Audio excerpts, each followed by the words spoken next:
AITA for walking out after my girlfriend asked me to convince her not to go back to her ex?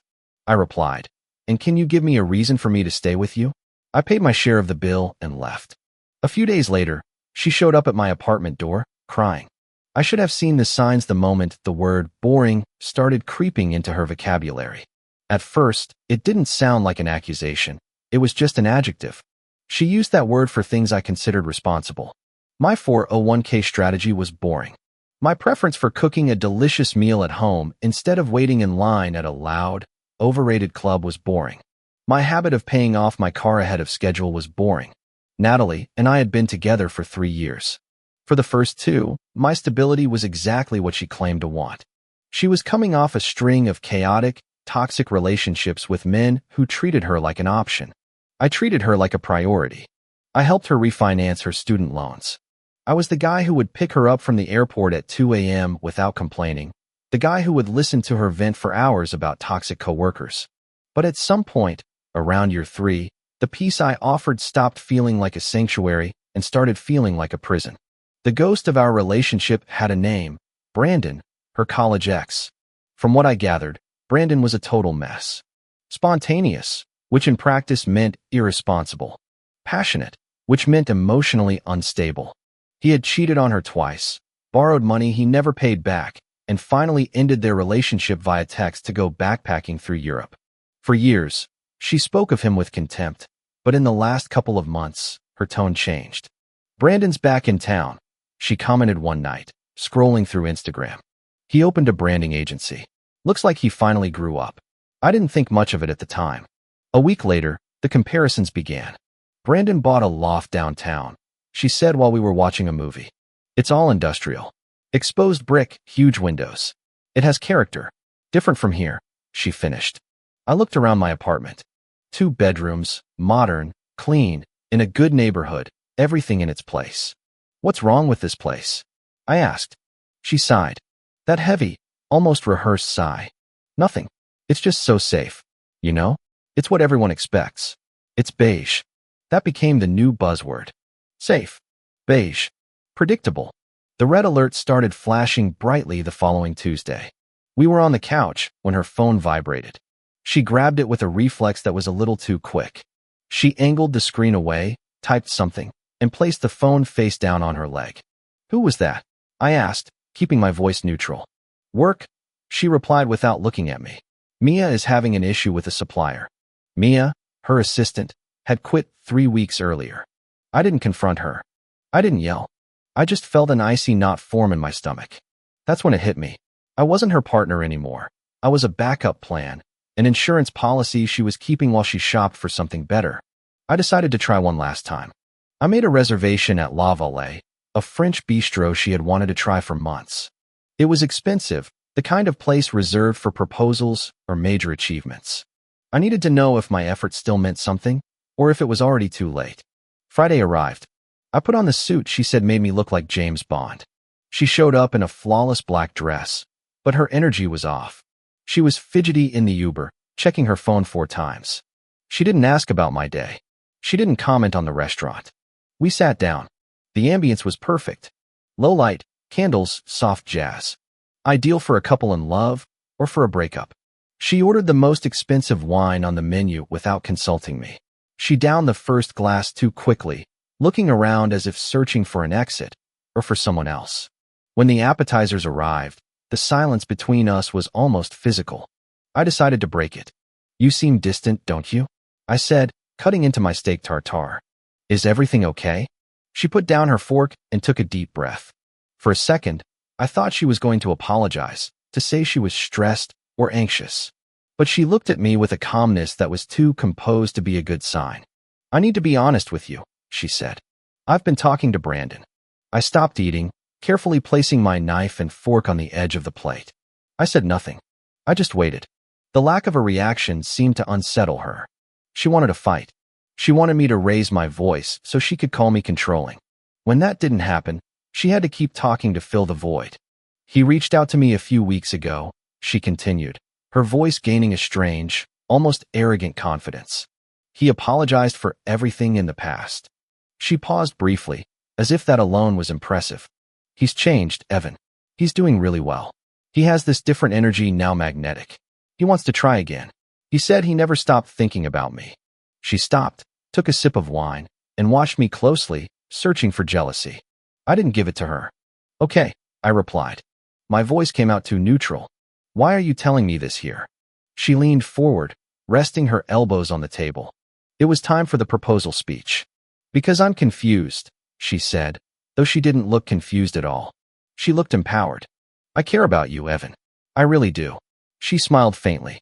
You're great. Reliable. Safe. There was that word again. But Brandon, he's a risk. He's excitement. He makes me feel alive in a way you don't. She leaned back in her chair and crossed her arms, creating a physical barrier between us. So, this is the situation, she said, with the casualness of someone choosing between salmon and steak. He wants me back. I have to decide, but I think it's only fair to give you a chance to make your case. I blinked. Excuse me. Give me a reason, she repeated slowly, articulating each word as if I were a child. A reason to stay with you instead of him. Tell me why I should choose you. She made an impatient gesture with her hand. Convince me. Because right now, safe isn't winning. Her audacity took my breath away for a second. She was literally auctioning off her affection in the middle of a crowded restaurant. She truly believed she was such a valuable prize that I would start listing my qualities, begging her to see my worth, competing with a ghost from her past who had treated her like garbage. She expected me to say, but I love you. For me to remind her of everything I had done, everything I had paid for, everything I had put up with. Something inside me snapped. It wasn't loud. It was a silent, definitive click, like a lock turning on the inside of a door. I looked at her, really looked at her, and saw the entitlement in her eyes. I saw the lack of empathy. I saw someone who viewed relationships as transactions and people as stepping stones. I picked up my napkin and calmly wiped my mouth. You want a reason? I asked quietly. She smirked, thinking she had won. Yes, give me one. I signaled the waiter. He came over immediately. The check, please, I said. Natalie frowned. Evan, we haven't even ordered our main course. As if on cue for the drama, the waiter placed the black folder on the table. I opened it. The bill was $110. The wine she had ordered accounted for $80 of that. I took out my wallet, pulled out two $20 bills, one $10 bill, and one $5 bill. $55. Exactly half. I placed the cash on the table on top of the receipt and stood up. Evan, her voice rose, a mix of confusion and irritation. What are you doing? I looked down at her. Suddenly, she seemed smaller. You asked me for a reason to stay with you, I said, loud enough for the nearby tables to hear, but too calm to sound emotional. And I realized something. What? She retorted sharply. Can you give me a reason for me to stay with you? Her mouth opened. No sound came out. That question had never occurred to her. I offer loyalty, stability, and respect.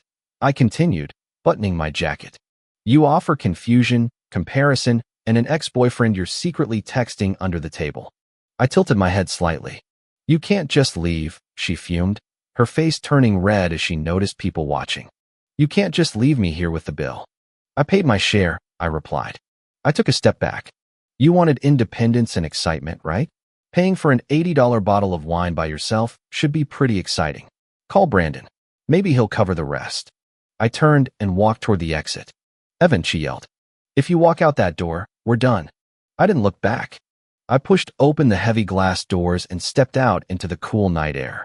I checked my pulse. It was slow, steady. I pulled my phone from my pocket, opened her contact, and hesitated. Blocking her right then would be too easy. It would look like I was hurt. I didn't want to look hurt. I wanted to look indifferent. I put the phone away and hailed a cab. I was done, but something told me that for her, this was just beginning. The silence lasted exactly 20 minutes. That's how long it took her to realize I wasn't waiting outside the restaurant and wasn't coming back to pay the rest of the bill. I was already at my apartment, calmly folding her clothes into a cardboard box I had pulled from the recycling bin, when my phone started vibrating on the coffee table. It wasn't a call. It was an avalanche of texts. Natalie, 8:43 p.m. Are you serious right now? Natalie, 8:44 p.m. You are a complete psycho. Everyone is staring at me. Natalie, 8:46 p.m. Get back here and pay this. My card was declined. You know I don't get paid until Friday? This is financial abuse. I stared at the screen. Financial abuse. This was coming from someone who, minutes earlier, had tried to use her ex-boyfriend as leverage to negotiate a better relationship contract with me. I didn't reply. I also didn't block her. In situations like this, a record is everything. I screenshotted the messages, especially the one where she admitted her card was declined. It proved she had ordered an $80 bottle of wine with no intention or ability to pay for it herself. I kept packing her things. It didn't take long. In 3 years, she had slowly infiltrated my life. But looking at the box, it was clear she had brought almost nothing of value. Just clutter.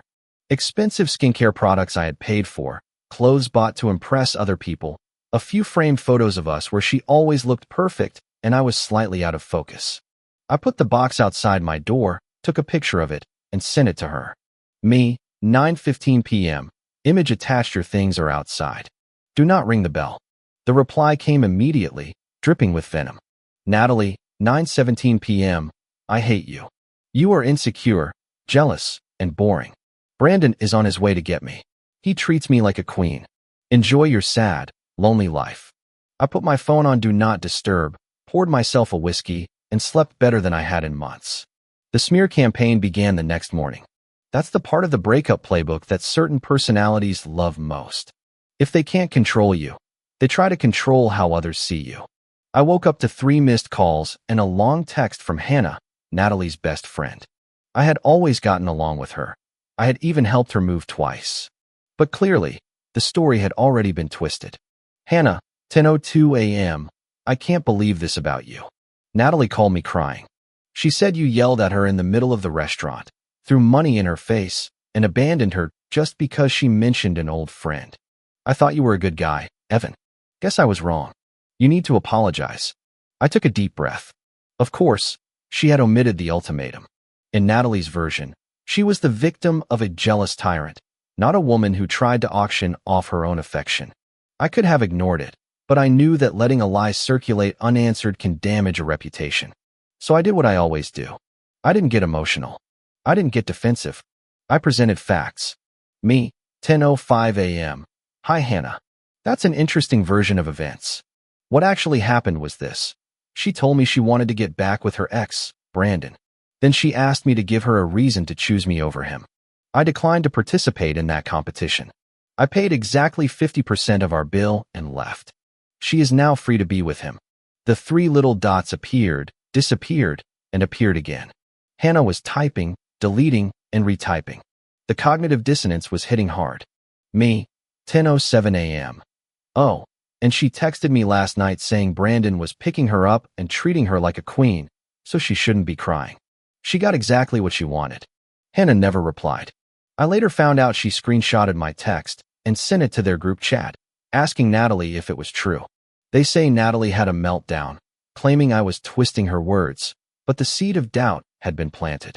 Her friends knew I wasn't a liar. For the next 3 days, I became a ghost.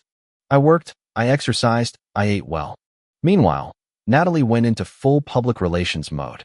Since I hadn't blocked her on Instagram yet, I could safely follow the theater from a distance. It was embarrassing. Post 1. Sunday morning. A photo of 2 coffees and a bagel, tagged at a trendy cafe. Caption, finally with someone who matches my energy. Upgrade new chapter. A man's hand with a very distinct tattoo was holding the other cup. Brandon. Post 2. Monday night. A shaky video from inside a nightclub. Her dancing, holding a bottle of vodka with sparklers in it. Caption, living my best life without being held back anymore. She was trying to provoke a reaction. She wanted me to view her stories, for my name to pop up on the list. She wanted to know I was watching. I didn't give her the satisfaction. I used an anonymous viewing site to check. To her, I had simply vanished from the face of the earth. But if you looked closely, you could see the cracks. In the coffee photo, she wasn't smiling. She was posing for the camera. The club video was on a Monday night. Who goes clubbing on a Monday unless they're desperate to prove they're having a good time? And then there was the Brandon factor. I knew his reputation. Brandon was a love bomber. He would shower someone with attention for a few days, make promises, and create intensity until he got what he wanted. And then, once bored, he would disappear. Natalie had just handed him a victory.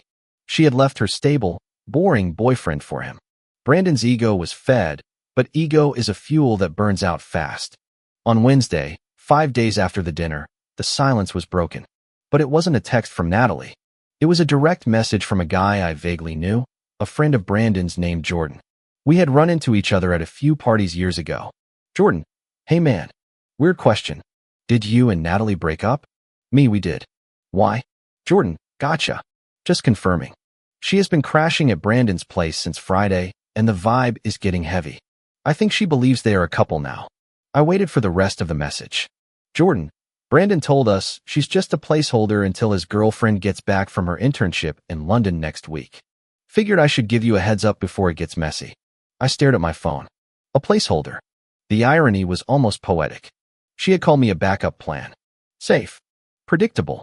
And in the end, she was the one being used as a temporary arrangement while Brandon waited for his real relationship to resume. She had burned down her own house to chase a mirage. I thanked Jordan and put my phone down. I didn't warn Natalie. What for? She wanted excitement. She wanted risk. She was about to get a double dose of both. The fall came 48 hours later. I was sitting on my balcony, reading a book, when my phone lit up. Natalie, 11:42 p.m. Evan: "Natalie, 11:45 p.m. Are you awake?" Natalie, 11:50 p.m. "Please answer. It is an emergency." I didn't reply. Natalie, 12:05 a.m. "He made me leave. He's a monster. I have nowhere to go. My parents are out of town. Please, I just need a place to sleep." I took a sip of my water. The rational side of me analyzed the request. A former partner who violated our agreement, caused emotional damage, and left voluntarily was now requesting reentry. Request denied. I turned off my phone and went to bed. The knocking started at 7 a.m. on Saturday. It wasn't polite knocking. It was desperate, loud enough to shake the doorframe. I was already awake, making coffee, enjoying the silence of an apartment that finally didn't smell of her overly sweet perfume. I looked through the peephole. It was Natalie. She looked nothing like the arrogant woman in the black dress from the previous Friday. She was wearing gray sweatpants that were too short, a stained hoodie I recognized as Brandon's, and she was disheveled. She had either been crying a lot or sweating from nerves. Her hair was matted, and her smudged makeup created dark streaks down her face. She looked like a mess. She looked like consequences. I unlocked the deadbolt, but didn't open the door all the way. I stood in the doorway, blocking the entrance with my body. I held my coffee mug in one hand, a physical barrier between her chaos and my peace. "Evan," she said, her voice broken and raw. "Oh God, thank you. I thought you wouldn't open." She tried to push past me, as if the old pattern still existed, as if I were still her safety net, the guy who fixes everything. I didn't move. I just stood there, immovable. She bumped into my shoulder and stopped, confused. "Evan," she whispered. "Please, let me in. I'm freezing." "You can't come in, Natalie," I said, my voice calm, almost casual. Not angry, just factual. She blinked, wiping her nose on the dirty sleeve of her hoodie. "What?" "Evan, stop it. I'm serious. Brandon is out of control. He threw my bag into the street." She choked on a sob. "He laughed at me. He said I was just a warm-up for his girlfriend. Can you believe that?" She looked at me with wide, pleading eyes, begging for my outrage. She wanted me to get angry for her. She wanted me to say, "That guy is scum. Come on in. I'll take care of you." "I can believe it," I replied. "Brandon has always been exactly who he is. You just didn't want to see it because you were too busy comparing me to him." "I know," she cried. "I was stupid. I was confused. He manipulated me, Evan. He got in my head. He made me believe we had something special, but it was all a lie. You were right. You were right about everything." She reached out to take my hand. I calmly pulled it away. "I'm sorry," she blurted out, the words tumbling over each other. "I'm sorry about dinner. I was stressed. I didn't mean any of it. I love you. You're the only one who ever treated me with respect. Please, just let me come in, take a shower, and we can talk. We can fix this, I promise. I'll never talk to him again. I'll block him right now." She started fumbling for her phone with trembling hands. "Natalie," I interrupted. "Stop." She froze. "You're not getting it," I continued. "There's nothing to fix. You didn't break a vase. You didn't forget an anniversary. You fired me. I didn't fire you, she argued weakly. You put me on a performance review, I corrected. You sat there, eating the food I was paying for, and told me I had to compete for your loyalty. You said I was boring, predictable, and that you wanted excitement. Well, look at you now. I gestured vaguely at her condition. Did you get your excitement? Did you get the drama? Did you get the roller coaster you asked for? You're crying on a doorstep at 7 in the morning because a toxic guy treated you like trash. That's the most exciting thing that's happened to you in years. Congratulations. Her face collapsed. The sadness vanished, replaced by that familiar flash of rage. You're being cruel, she spat. I agreed. And you made it very clear that wasn't enough. You said being nice was boring. So, I'm trying something new. Evan, I have nowhere else to go, she yelled. That sounds like a logistical problem, I replied. And since I'm no longer your partner, it's not my problem to solve. After 3 years, she whispered, playing her last card. The guilt card. 3 years meant nothing to you. They meant everything to me, I said, and for the first time, I let a sliver of the hurt show, just enough for her to know it was real. I was building a life for us. I was saving for a ring. I was planning a future. But you weren't building with me, Natalie. You were just waiting in the lobby until something better came along. You didn't leave despite the 3 years. You left because you thought you'd found an upgrade. And you came back because the upgrade failed. I took a sip of my coffee. I'm not the backup plan. I'm not the safety school for someone who didn't get into their first choice. I am the prize. And you lost me. She stared at me, and for the first time, she saw it. There was no more anger in my eyes, no jealousy, just indifference. I was looking at her the way you look at a stranger who knocked on the wrong door. Here, I said. I reached into my pocket and pulled out a $20 bill. This is for a rideshare to Hannah's house. I'm sure she'll take you in if you tell her the truth this time. I held out the money. She looked at it with disgust, then snatched it from my hand. I hate you, she hissed. You think you're so perfect. You're going to end up alone. Maybe, I replied. But I'll be alone in a quiet home I paid for, without anyone secretly checking their phone under the table at dinner. I stepped back. Goodbye, Natalie. I closed the door. I turned the deadbolt. Click. I leaned my forehead against the cool wood for a second, listening. I heard one loud sob. Then the ding of the elevator. Then silence. Epilogue, 6 months later. I was in a coffee shop downtown, working on my laptop. Life had become quiet, peaceful. My bank account was steadily growing. My skin cleared up. The stress was gone. I was dating a woman named Alyssa, an architect, who found my financial planning not boring, but incredibly attractive, and who never once compared me to an ex. That is when I saw Natalie walk past the window. She looked better than she had that morning at my door. Clean clothes, hair done. But she looked tired. She was walking beside some guy who was yelling into his phone, completely oblivious to her presence. Natalie trailed a few steps behind him, carrying 2 heavy shopping bags, staring at the back of his head with a mixture of irritation and resignation. It wasn't Brandon. It was just another version of him. Another exciting project for her to fix, another chaotic man chosen over peace. She turned her head and saw me through the glass. Our eyes met. I didn't wave, I didn't smile, I didn't scowl. I just looked. Then I turned back to my laptop and kept typing. In that moment, I realized the title of my own story had changed. It was no longer about her betrayal or about that dinner. It was about the reason I gave myself to leave. She had wanted a reason to stay. I never gave her one. But she gave me the greatest gift possible. She showed me exactly who she was before I signed a lifetime contract. Comment. After hearing a story like this, I always think about the quiet strength it takes to choose yourself. Your worth is not something you should ever have to prove or compete for. Learning to set firm and respectful boundaries is one of the greatest acts of kindness you can show yourself. It shows that your peace is not for sale and that your kindness is not an invitation for disrespect. We are each the architect of our own lives, responsible for the standards we set. Never let someone convince you that your stability is boring or that their chaos is exciting. The goal is not to win an argument, but to protect your inner peace. Healing truly begins the moment you decide you deserve better than the chaos you have grown used to. I hope you always remember to value your own stability and surround yourself with people who see it as a gift. Your life is your home, so choose carefully to whom you give a key. If you liked it, don't forget to leave a comment and support the channel by subscribing. See you in the upcoming stories.